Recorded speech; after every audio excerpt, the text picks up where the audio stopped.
Time for the Trump Dump.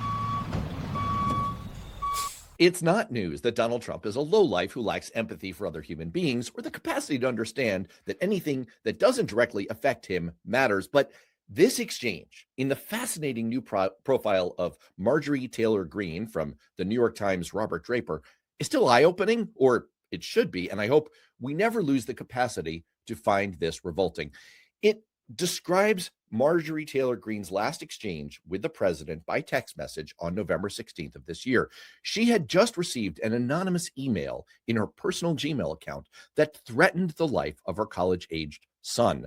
It said, "Derek will have his life snuffed out soon. Better watch his back." The email's subject heading used the nickname Trump had given her the day before, Marjorie Taylor Greene.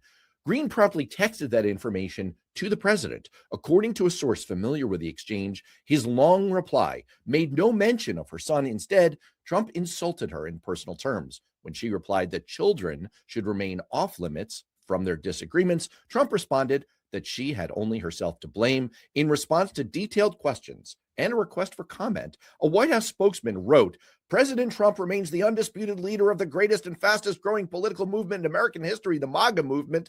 On the other hand, Congresswoman Greene is quitting on her constituents in the middle of her term and abandoning the consequential fight we're in. We don't have time for her petty bitterness." In other words, that's a non-denial denial. They can't say it didn't happen because obviously MTG has the receipts, so they're just resorting to doubling down on insulting her and victim blaming. They're literally telling this woman, "You were asking for it." Look, say what you will about J.D. Vance, but the man has the basic kindergarten level of social grace and dignity to hear about an incident involving Tim Walz's son and say, "I'm sorry that happened."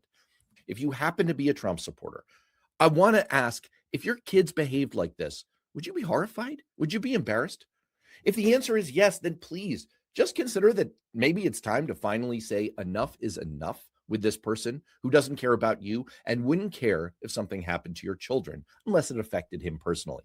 And if the answer is no, then please just consider whether maybe politics has done something to your values and your basic humanity that you don't like. The good news is, either way, we don't have to tolerate this. We don't have to put up with this from the people that we raise up to power. We can demand more, and in 2026, I hope we will.